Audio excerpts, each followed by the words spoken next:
Hi everyone, स्वागत है आप सभी का आज के इस वीडियो में। आज इस वीडियो में हम पीजीटी आंसर की डिस्कस करेंगे फॉर ईएमआरएस एग्जाम। सो जिनका भी यहाँ शिफ्ट 1 में पेपर था तो you all can check out your answers. I would highly suggest you to wait for the official answer key. यहाँ जो भी मैं डिस्कस करूंगी as per my knowledge I will try to give you an authentic answer of each and every question. But जो official answer की आप देखेंगे तो उसके अंदर आपको ऑफकोर्स 2 से 3 क्वेश्चन में वेरिएशन देखने को मिलेगा। ठीक है, काफ़ी ऑप्शन ऐसे होते हैं जिसमें 2 ऑप्शन करेक्ट हैं, कुछ ऐसे ऑप्शन होते हैं जो हो सकता है जिसमें बोनस मिल जाए या कई बार एलिमिनेट भी हो जाते हैं कुछ प्रश्न, तो उन पे हम बात करेंगे। एंड चलिए स्टार्ट करते हैं। यहाँ पे मैं यहाँ पे कवर करूँगी जनरल अवेयरनेस, आपका लैंग्वेज पोर्शन, आपका टीचिंग एप्टीट्यूड पोर्शन एंड आपका जो आईसीटी है उसको हम यहाँ पे डिस्कस करने वाले हैं। सो आप लोग वीडियो को स्किप करके भी इसको देख सकते हैं and I will not take much time. कम समय में डिस्कस करेंगे। मैं यहाँ पे रीड नहीं करूंगी हर एक प्रश्न को, आप लोग वीडियो पॉज करके रीड कर सकते हैं एंड केवल right answers I am gonna discuss. ठीक है, सो चलिए शुरू करते हैं। फर्स्ट क्वेश्चन आपका पूछा गया था regarding legislative assemblies of various states. इसके अंदर केवल सी सही होगा।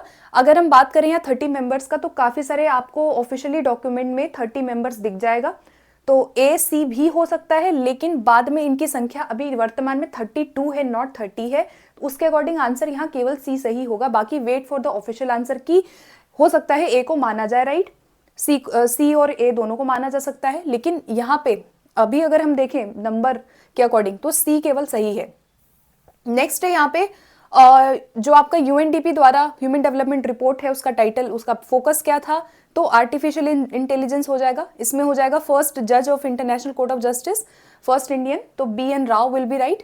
देन उसके बाद इसमें बताना था सुभाष चंद्र बोस आपदा प्रबंधन पुरस्कार प्राप्त करने वाली संस्था, इनकरेक्ट बताना है, तो यहाँ सी ऑप्शन उत्तराखंड वाला रॉन्ग होगा, 2020 में इसको मिला था। नेक्स्ट पे आते हैं यहाँ regional cooperation which following BIMSTEC events what was hosted, तो यहाँ पे फर्स्ट ट्रेडिशनल म्यूजिक फेस्टिवल इसका राइट है। क्वेश्चन 6 में आंसर हो जाएगा ऑप्शन नंबर डी, जो कि आपका एक्सक्रेडिटेशन ऑफ ह्यूमन राइट्स इंस्टीट्यूशन के बारे में पूछा गया था। उसके बाद क्वेश्चन नंबर 7 में पूछा गया था कि बाल साहित्य अकादमी 2025 में जो आपका उर्दू के लिए किसको मिला है, तो गफनफार इकबाल को यहाँ दिया गया है। उसके बाद FIDE women world cup chess championship में कौन सा गलत है, तो तीनों ऑप्शन ऊपर के करेक्ट होंगे। दिव्या देशमुख जीती हैं, इन्होंने कोनेरू हम्पी को हराया एंड यहाँ पे फर्स्ट फीमेल थी जिन्होंने ये चैंपियनशिप जीता है, तो यहाँ आंसर इसका डी हो जाएगा। डी जो है वो रॉन्ग है। ओके, नेक्स्ट बताना था highest women voters turnout for the general election of 2024, तो Assam will be right for this question. 10 question में आंसर बनेगा यहाँ पे child right to education under the RT act के अंदर चाइल्ड राइट्स के बारे में, तो national commission protection for of child rights हो जाएगा। उसके बाद क्वेश्चन नंबर 11 पे चलते हैं। क्वेश्चन 11 आपका जो था, हाँ, क्वेश्चन 11 में आपको बताना था यहाँ ओके, सो ये रीजनिंग पोर्शन है, so I am not gonna discuss reasoning portion, है ना, केवल आईसीटी और टीचिंग एप्टीट्यूड में यहाँ डिस्कस कर रही हूँ। ओके, आईसीटी में देखते हैं क्या क्या आपका पूछा गया था। तो नेटवर्क पूछा गया था, printer among 8 computers, office setup में हम बात कर रहे हैं, लैन हो जाएगा। फिर आपका पूछा गया था कौन सा यहाँ एप्लीकेशन सॉफ्टवेयर में नहीं आएगा, तो माइक्रोसॉफ्ट डिफेंडर नहीं होगा, एंटीवायरस है। उसके बाद कौन सा माइक्रोसॉफ्ट द्वारा किया गया है सर्च इंजन, बिंग हो जाएगा। उसके बाद ओपन सोर्स स्प्रेडशीट सॉफ्टवेयर में ऑप्शन 1 हो गया। देन उसके बाद चैट जीपीटी के बारे में बताना है, तो अन एआई पावर्ड वर्चुअल असिस्टेंट हो जाएगा इसका। उसके बाद अगला क्वेश्चन 31 में आंसर होगा फाइल एक्सटेंशन .docx किसका है, तो माइक्रोसॉफ्ट वर्ड का है। उसके बाद प्रोटोकॉल जो कि हम ईमेल्स रिसीव करने के लिए करते हैं, तो SMTP हो गया। उसके बाद direct characteristic of digital signature में कॉन्फिडेंशियलिटी नहीं होगा, प्राइमरी यहाँ पे गोपनीयता इसका रॉन्ग है। फिर उसके बाद जीबी का फुल फॉर्म है गीगाबाइट। नेक्स्ट कौन सा यहाँ पे आउटपुट में आएगा, तो प्लॉटर हो जाएगा, जो कि it is an output device. उसके बाद अगला प्रश्न पूछा गया था आपका कि कौन सा यहाँ cloud service developed by Google, कौन सा गूगल द्वारा है, तो गूगल ड्राइव हो गया इसमें। उसके बाद यूपीएस में यू का फुल फॉर्म है अनइंटरप्टेबल। उसके बाद यहाँ कौन सा फाइल एक्सटेंशन सामान्यतः वीडियो फाइल को स्टोर करने के लिए किया जाता है, तो A.avi इसका राइट हो जाएगा। उसके बाद कौन सा यहाँ ईमेल एड्रेस वैलिड नहीं है, तो यहाँ पे ऑप्शन नंबर सी इसका राइट है, हैशटैग नहीं होगा। अगला है सिलेक्ट ऑल, के लिए हम क्या करते हैं, तो सिंपल आपका की से क्वेश्चन है तो सिलेक्ट कंट्रोल प्लस ऑल हो गया। उसके बाद टीचिंग एप्टीट्यूड देखते हैं, तो अभी I think we have done all the questions. यहाँ पे टीचिंग एप्टीट्यूड का फर्स्ट क्वेश्चन देखेंगे, कौन बच्चे नॉलेज कैसे करते हैं, कैसे गेन करेंगे, तो बी सी ई हो गया इसका राइट। बी मतलब न्यू एक्सपीरियंसेस को फिट करेंगे, ठीक है। उसके बाद सी हो जाएगा रिजेक्ट करेंगे जो उनके प्रायर नॉलेज में, डी नहीं, सी होगा रिवाइज करना एग्जिस्टिंग स्कीमा में न्यू इनपुट को लाना, एंड ई हो जाएगा knowledge through interaction and reflection. Okay, second है आपका कौन सा यहाँ पर दक्ष बनाना चाहते हैं, तो कौन सा रचनावादी के अनुसार व्यापक रूप से है, तो रचनावादी में encouraging students to practice meaningfully and variety feedback reflection की बात हम कर रहे हैं। 43 क्वेश्चन पे आते हैं। 43 में एनसीएफएससी, अब देखो यहाँ पर आपका टीचिंग एप्टीट्यूड के अंदर इन्होंने क्या किया है कि काफी सारे क्वेश्चन, लगभग 8 से 10 क्वेश्चन ऐसे इन्होंने पूछे हैं पूरे एप्टीट्यूड में, कम से कम पूरे पेपर में अगर मैं बात करूं तो एनसीएफएससी को इन्होंने डाला है जो कि सिलेबस में था ही नहीं। तो ये उम्मीद नहीं थी कि एनसीएफएससी से क्वेश्चन आएगा, वो भी एप्टीट्यूड के अंदर। अगर इनको देना ही होता तो लिखना चाहिए था कि हम डॉक्यूमेंट से क्वेश्चन पूछेंगे, या चलो एनईपी पता था हमें, बट एनसीएफएससी नहीं था जो कि इन्होंने एप्टीट्यूड के अंदर डाला है, ठीक है।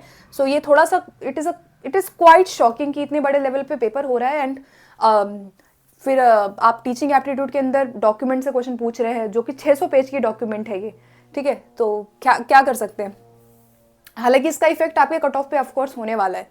अब देखो यहाँ एनसीएफएससी में पूछा गया था कि कौन सा यहाँ पे शिक्षण मानक अधिक विशिष्ट कथन है जो पाठ्यक्रम के कार्यान्वयन को दिशा देते, तो करिकुलर गोल्स की बात इस डॉक्यूमेंट में की गई है, ऑप्शन नंबर डी इसका करेक्ट है।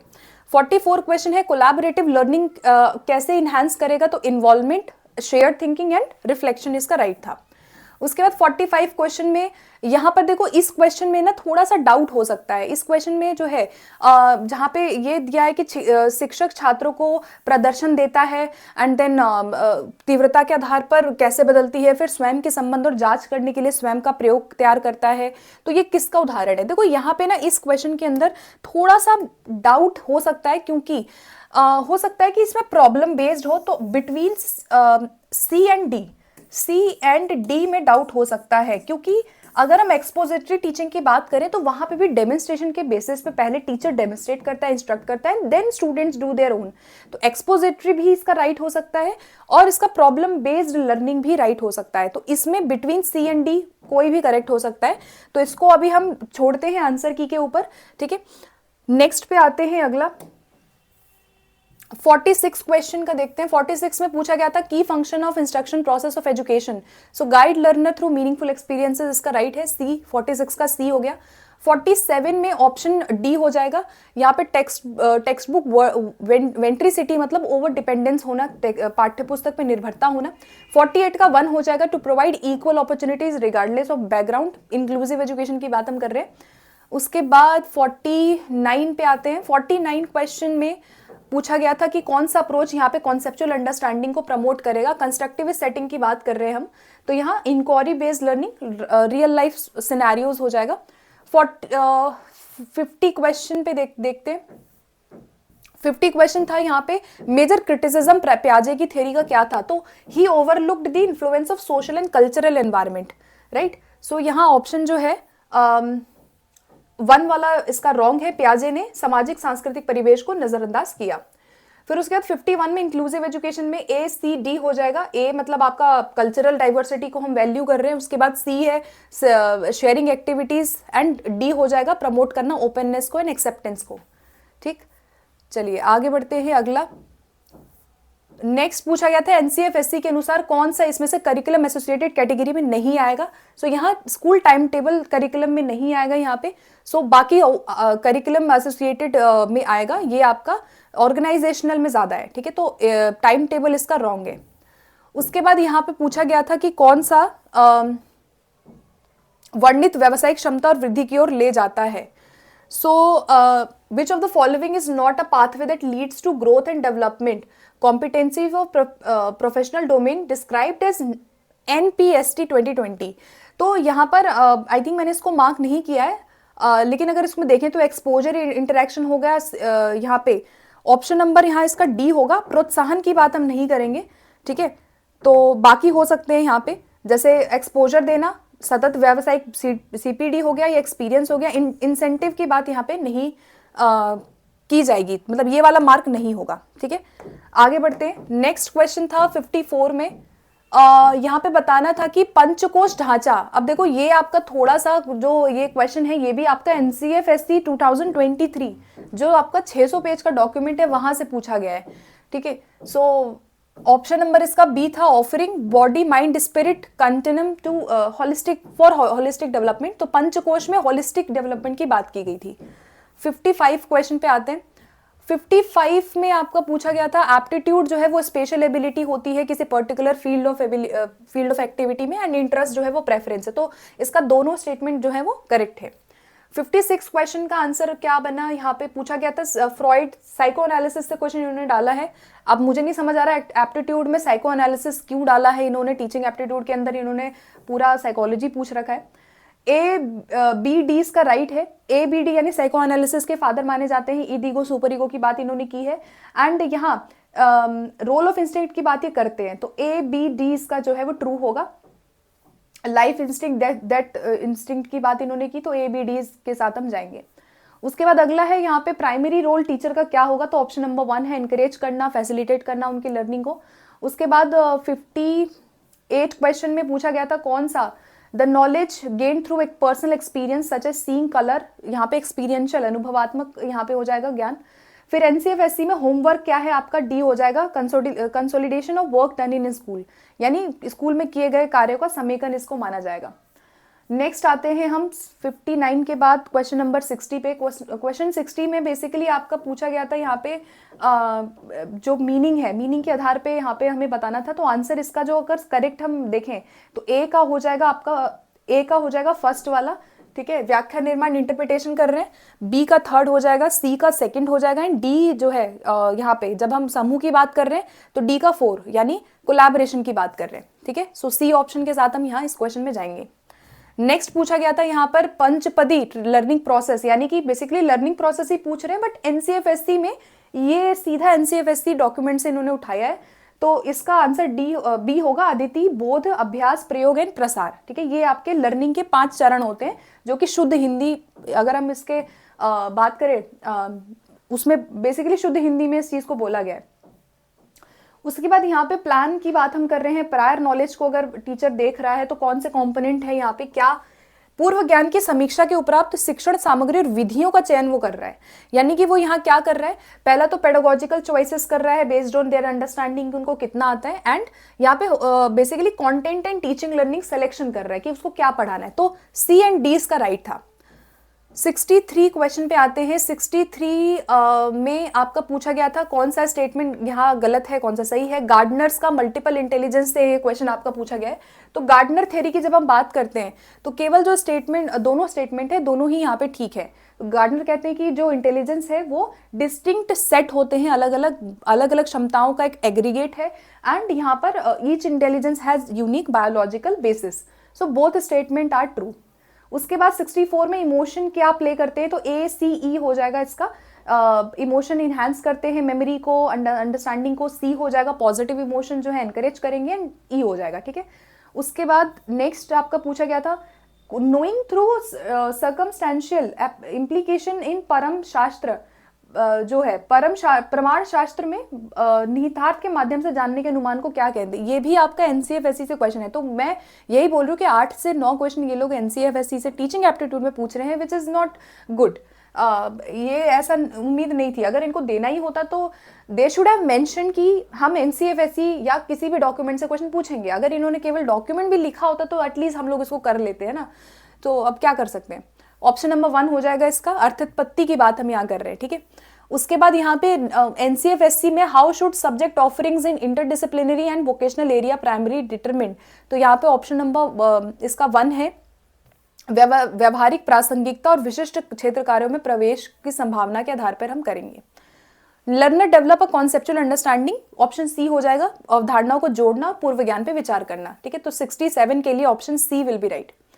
उसके बाद 68 क्वेश्चन में NCFSC अगेन इसका जो है पूछा गया था कि कौन सा यहाँ पेडागोजी ऑफ प्रिंसिपल में क्लासरूम प्लानिंग की हम बात कर रहे हैं, है ना, जो कि यहाँ नॉन नेगोशिएबल प्रिंसिपल है ना। तो इसमें देखो थोड़ा सा डाउट हो सकता है, ये क्वेश्चन थोड़ा सा गलत इसको कहेंगे, क्योंकि नॉन नेगोशिएबल कह रहा है तो ये बाकी के आप देखेंगे ये भी नेगेटिव है, ये भी नेगेटिव है। हालांकि इसका डी होना चाहिए, लेकिन इसको आप चैलेंज भी कर सकते हो इस क्वेश्चन को एनसीएफएससी के अकॉर्डिंग। कौन सा यहाँ कह रहे हैं कि गैर पराक्रम सिद्धांत है जो यहाँ पर कक्षा नियोजन को सूचित करते हैं, तो यहाँ नेगेटिव है सारे, मेमोराइजेशन नहीं करेंगे।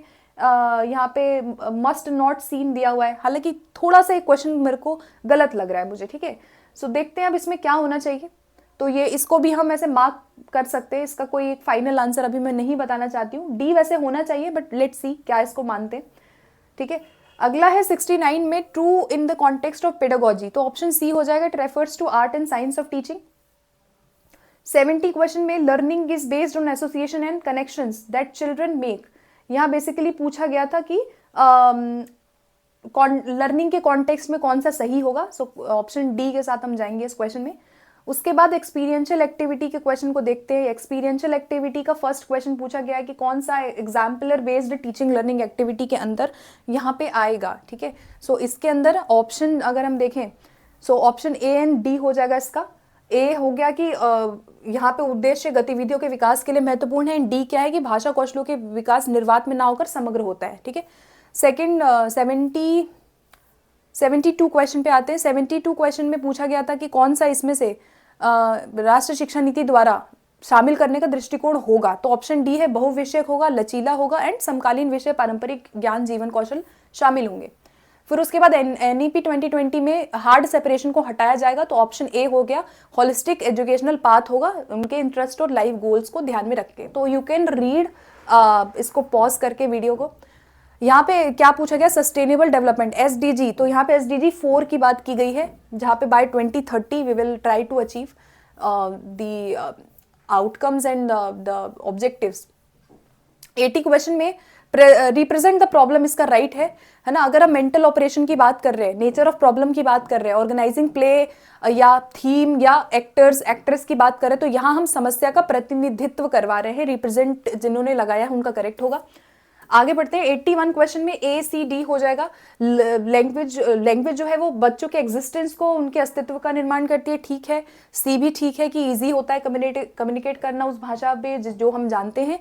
एंड डी भी करेक्ट है, यहाँ मदर टंग जो है वो बच्चों को एक्सपोजर बेसिकली देता है, ठीक। 82 क्वेश्चन में पूछा गया था यहाँ पे कि कार्ल रोजर्स की थ्योरी में क्या क्या माना गया है यहाँ पे पर्सनालिटी डेवलपमेंट को, तो कंटिन्यूअस प्रोसेस यानी सतत प्रक्रिया कार्ल रोजर्स ने इसको माना है। इनमें बताना है कि it refers to teachers understanding of the subject as well as content knowledge का पूछा गया। तो देखो कंटेंट नॉलेज का मतलब होता है टीचर्स अंडरस्टैंडिंग, ठीक है।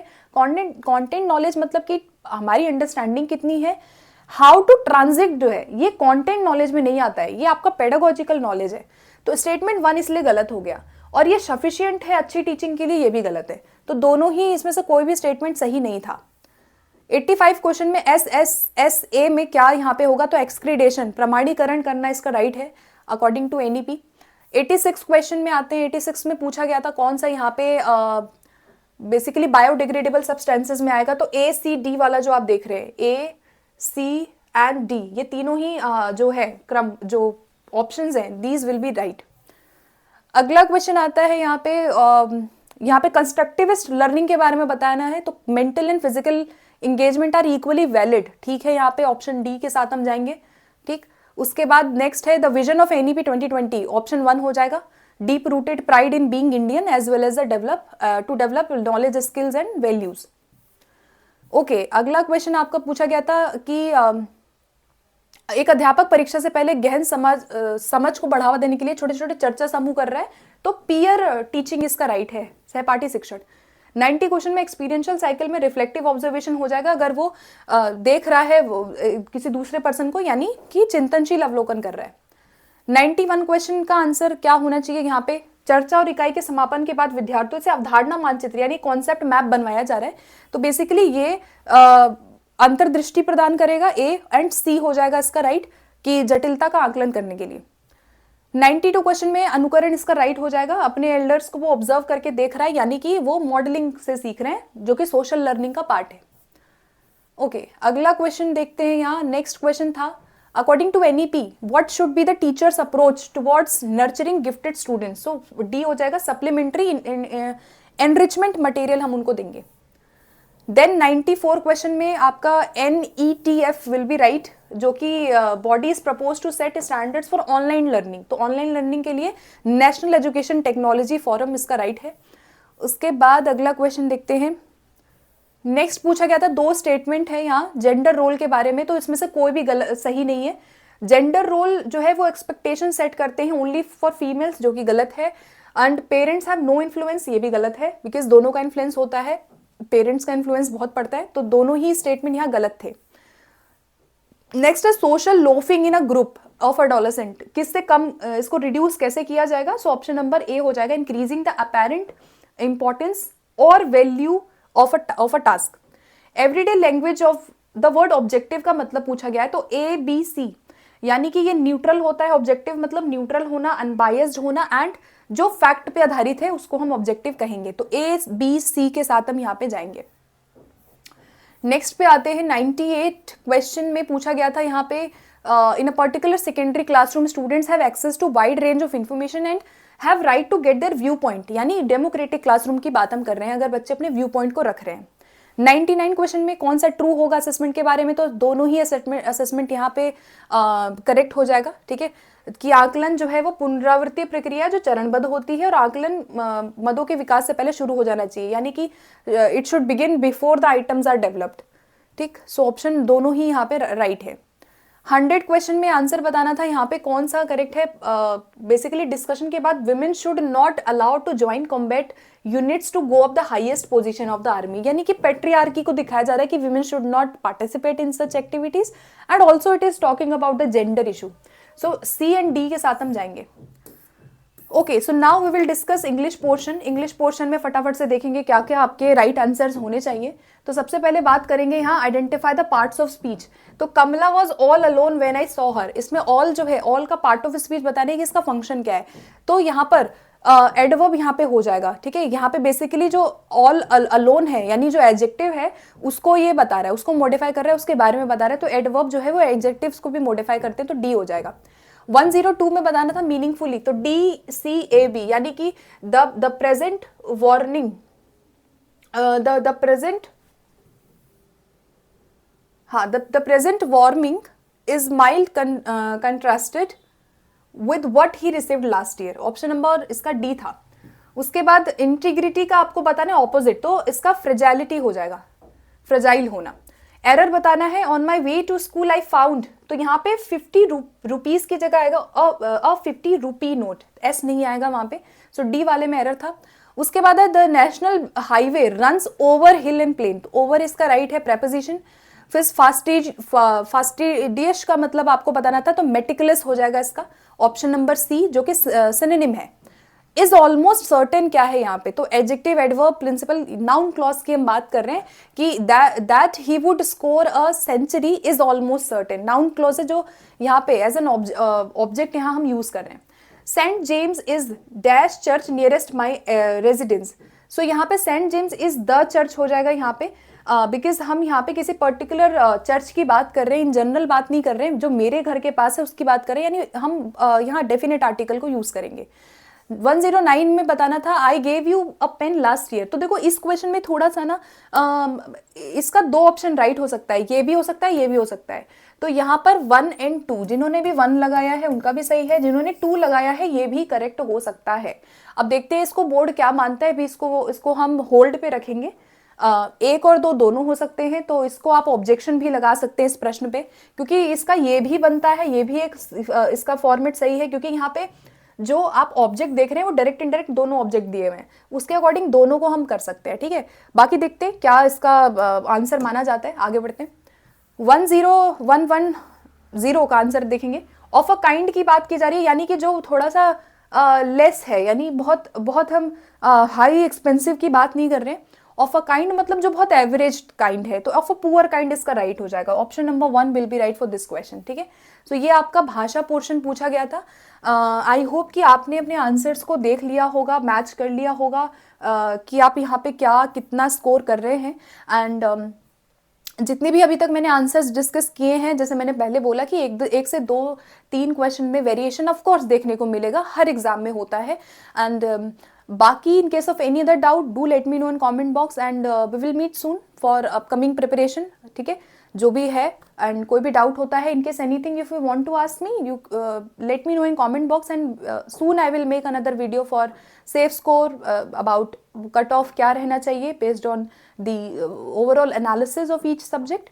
सो स्टे ट्यून्ड, मिलते हैं फिर अगली क्लास के साथ। नेक्स्ट सेशन में हम बात करेंगे कट ऑफ, और जो भी आप यहाँ पे पूछ रहे हैं लैंग्वेज को लेकर के, जो लोग पूछ रहे हैं, तो देखो एग्रीगेट लैंग्वेज आपका माना गया है। अगर आप 20 में से 40% ला रहे हैं, 8 मार्क्स भी अगर आप गेन कर रहे हो ओवरऑल, डजेंट मैटर आपका इंग्लिश में गलत हो गया सही हो गया, अगर आप हिंदी में अच्छा कर रहे हैं, उसमें आपका 8 से ज़्यादा आ रहा है, इंग्लिश मिला के आ रहा है, तो 8 लाना है, एग्रीगेट लाना है, इंडिविजुअली नहीं है, बिकॉज साफ तौर पे नोटिफिकेशन में ये बात बोली गई है, ठीक है। सो आशा करती हूँ कि आपको थोड़ी हेल्प हुई होगी इससे। तो मिलते हैं अगली क्लास के साथ। Thank you for watching this video.